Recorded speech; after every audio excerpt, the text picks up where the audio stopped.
Bagi kamu pendaftar PPPK tahun 2025, khususnya formasi penata layanan operasional, kamu harus mengikuti beberapa tipe soal yang pastinya bakal keluar di tes PPPK tahun 2025 nanti.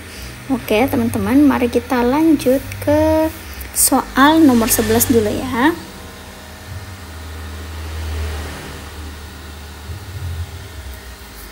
Oke, jadi di soal nomor 11 ini soalnya ialah dalam kajian awal terhadap layanan operasional ditemukan bahwa sebagian besar peralatan tidak lagi sesuai dengan standar teknis. Peralatan tidak lagi sesuai, dan ini sebagian besar ya teman-teman. Nah, kira-kira sebagai penata layanan operasional apa langkah terbaik yang dapat dilakukan? Oke teman-teman, jadi perlu dipahami bahwasanya langkah dalam memastikan penggantian itu mestinya dilakukan secara efisien dan relevan, yang harusnya masih tetap sesuai dengan kebutuhan layanan yang paling mendesak. Maka dari itu, mari kita mulai seleksi berbagai pilihan jawaban yang ada ya, teman-teman. Jadi seperti biasa di sini ada 5 pilihan jawaban. So, sebelum itu aku mau ngingetin lagi ke teman-teman semua bahwa apa yang teman-teman lihat ini merupakan tampilan dari ebook kami, Mars Entertainment. So, kalau teman-teman mau untuk mendapatkan ebook yang seperti ini, yang berisi kisi-kisi materi, kemudian berisi materi, berisi soal, dan berisi kunci jawaban soal, teman-teman bisa mendapatkan ebook ini hanya dengan harga mulai dari 30 ribuan saja. Jadi jangan lupa untuk menghubungi admin melalui nomor yang tertera atau mengakses link kami ya teman-teman. Oke, jadi mari kita lanjut lagi. Nah, di bagian A, segera mengganti semua peralatan tanpa kajian lanjutan.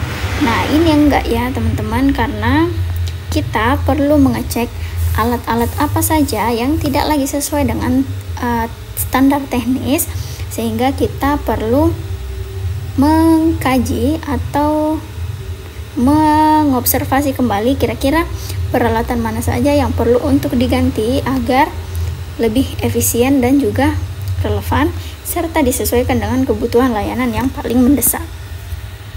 Kemudian yang bagian B, menyusun prioritas penggantian peralatan berdasarkan kebutuhan layanan.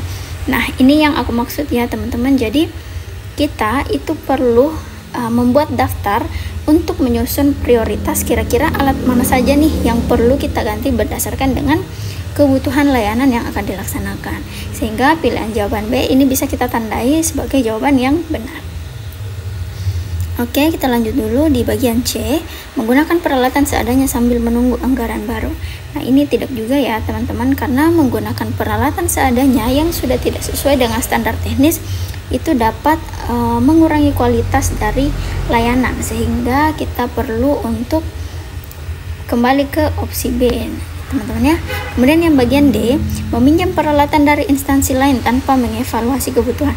Nah, ini enggak juga ya teman-teman, karena bisa saja ketika kita meminjam peralatan dari instansi lain itu dapat menghambat mereka, dan mereka pun tentunya sulit memberikan izin gitu ya, karena mereka butuh, kita juga butuh, dan pastinya mereka akan memprioritaskan diri terlebih dahulu. Kemudian yang bagian E, mengabaikan standar teknis karena dianggap tidak mendesak. Ini nggak boleh juga ya teman-teman, karena menjaga kualitas layanan itu penting.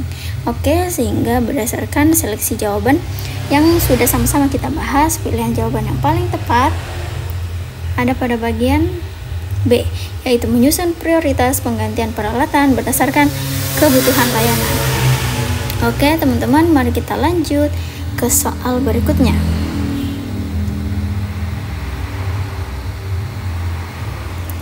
Oke teman-teman, jadi di soal nomor 12 ya sekarang. Nah, bagi teman-teman yang baru menemukan channel ini, jangan lupa teman-teman untuk melihat beberapa video yang sudah kami upload, karena di video-video itu ada berbagai macam banget tipe soal yang ada, dan tentunya itu akan membantu teman-teman agar lebih familiar dengan berbagai tipe soal yang ada di tes PPPK tahun 2025. Oke teman-teman, mari kita lanjut lagi. Tim operasional harus menyusun rencana layanan baru untuk mengatasi kebutuhan mendesak. Apa yang paling penting untuk dipertimbangkan dalam penyusunan ini? Jadi di sini kan yang ditanyakan bahwasanya kira-kira pertimbangan apa yang diperlukan saat harus menyusun rencana layanan baru. Jadi ada yang perlu disusun. Nah, kalian sebagai tim operasional kira-kira mempertimbangkan apa nih yang paling penting gitu ya. Itu inti dari pertanyaan ini. Nah, seperti biasa ada 5 pilihan jawaban. Jadi teman-teman, hasil kajian awal itu dapat memberikan dasar yang kuat. Jadi tentunya teman-teman perlu mengkaji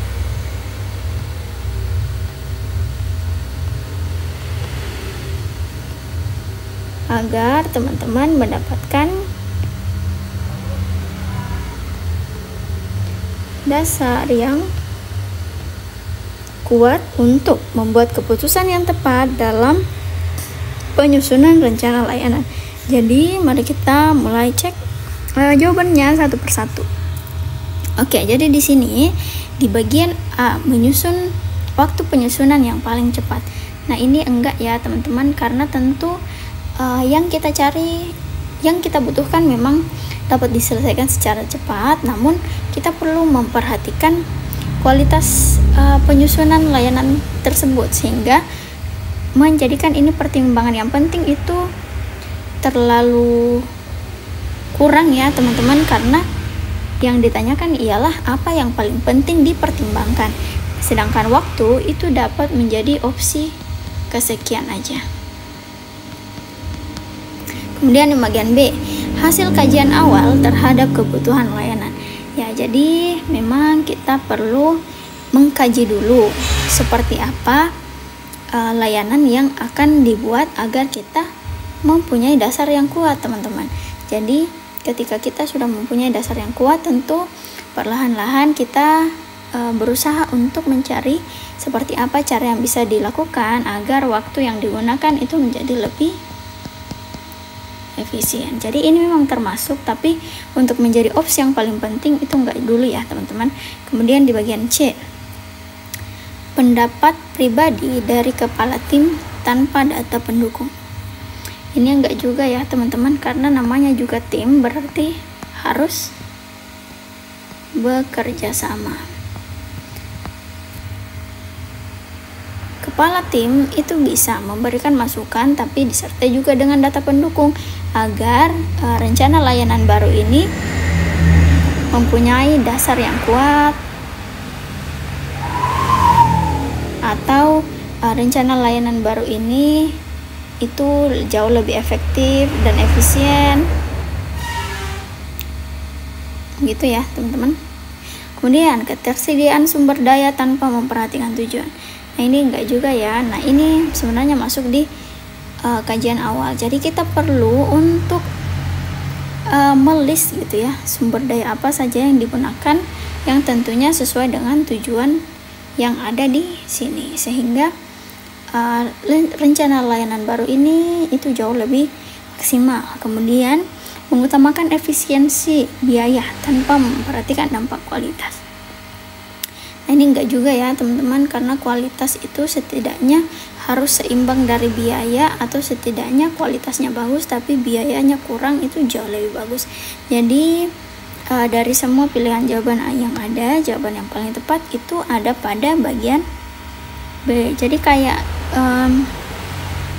opsi A, kemudian opsi D, opsi E, opsi C sebenarnya juga hampir betul ya teman-teman. Cuma yang salah di sini waktu itu bukan prioritas banget gitu ya. Terus yang bagian C,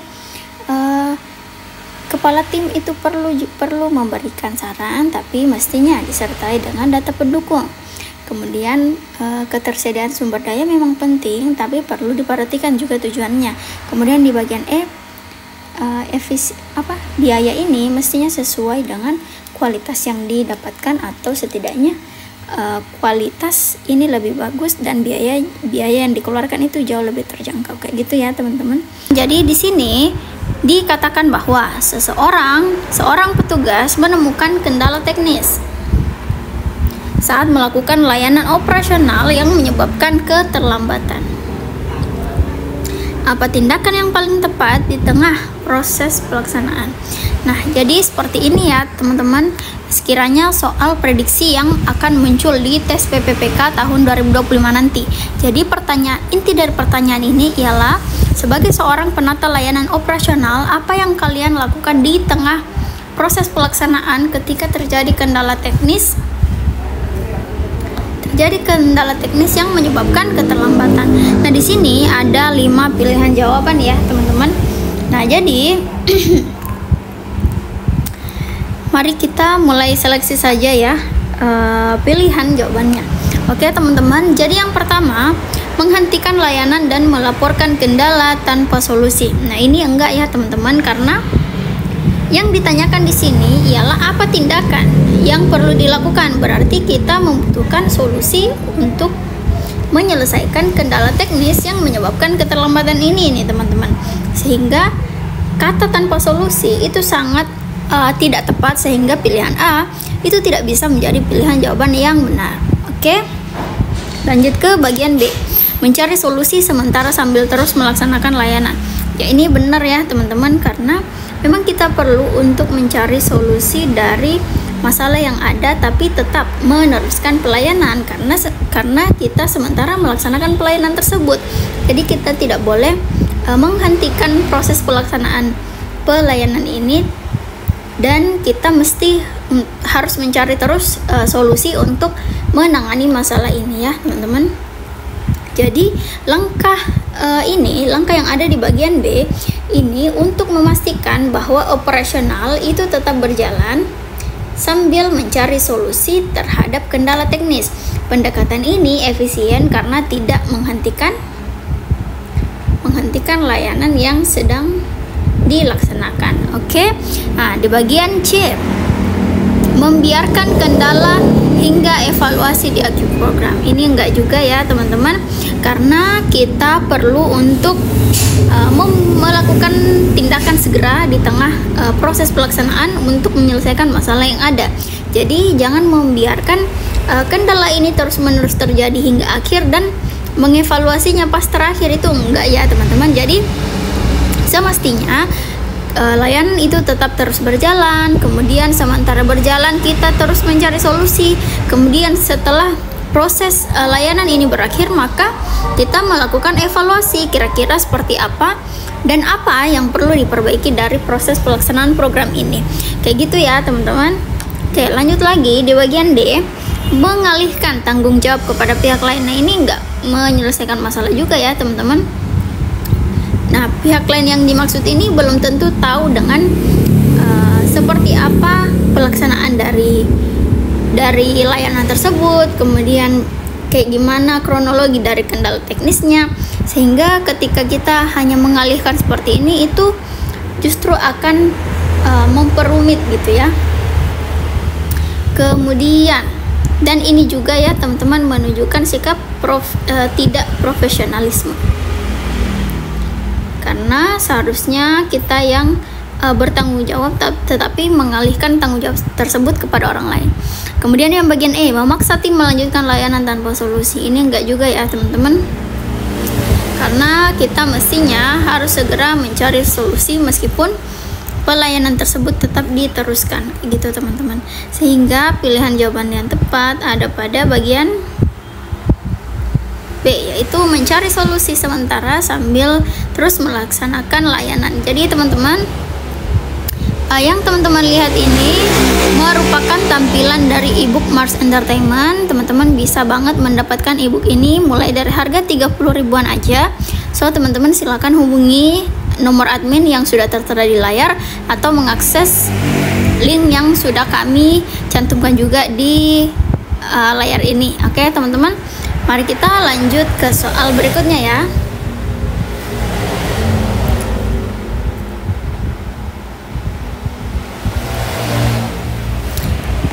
Oke, teman-teman, di soal nomor 14. Evaluasi terhadap layanan sebelumnya menunjukkan bahwa ada kebutuhan pelatihan tambahan bagi tim operasional. Apa tindakan yang sebaiknya dilakukan? Jadi ini merupakan hasil evaluasi gitu ya, teman-teman. Kebutuhan pelatihan tambahan.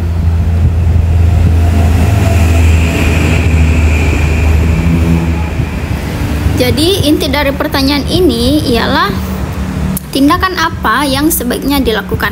Nah, seperti biasa ini ada 5 pilihan jawaban ya, teman-teman.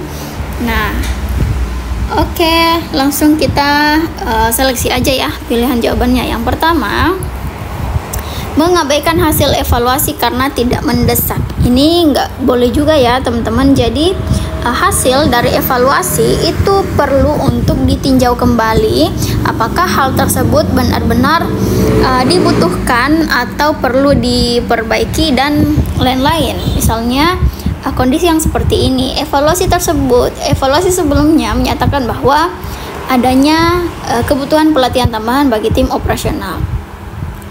Berarti artinya untuk layanan sebelumnya itu sistemnya agak amburadul atau tidak sistematis, sehingga tim operasional ini itu merasa membutuhkan pelatihan tambahan agar bisa memaksimalkan kemampuan mereka. Sehingga ketika kita hanya mengabaikan tanpa memberikan solusi atau hal lain selain pelatihan, nah itu tidak boleh ya, teman-teman, karena namanya juga evaluasi, berarti hal tersebut ialah hal yang sekiranya dapat memperbaiki pengalaman tidak baik yang terjadi sebelumnya.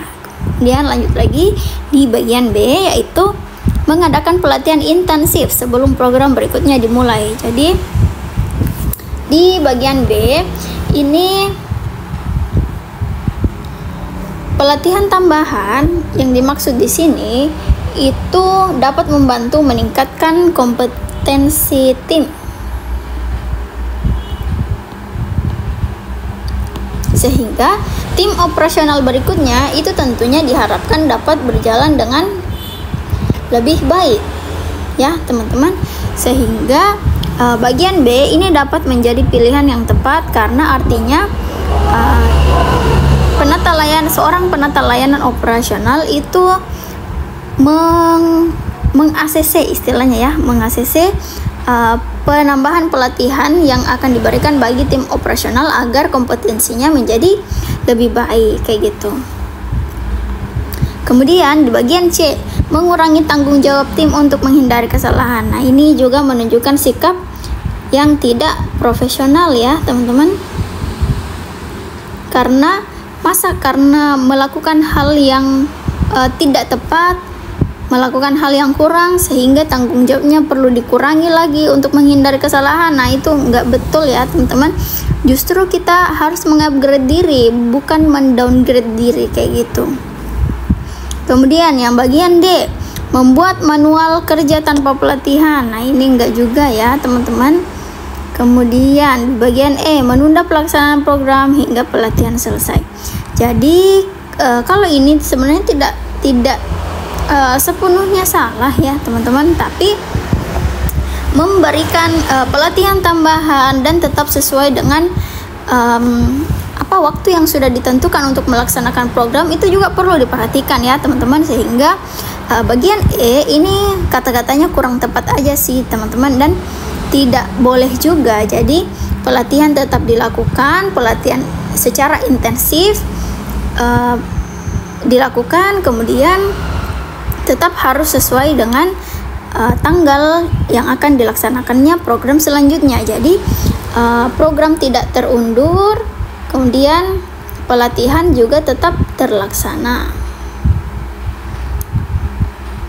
gitu ya, teman-teman. Nah, jadi dari pilihan jawaban yang ada, maka pilihan jawaban yang paling tepat adalah bagian B. Oke, teman-teman semua, jadi bagi kalian teman-teman yang akan mengikuti PPPK tahun 2025, teman-teman itu hanya perlu untuk banyak mempelajari materi serta banyak-banyak untuk latihan soal supaya teman-teman terbiasa untuk menyelesaikan soal-soal seperti ini. Oke teman-teman semua, terima kasih, sampai jumpa di video berikutnya.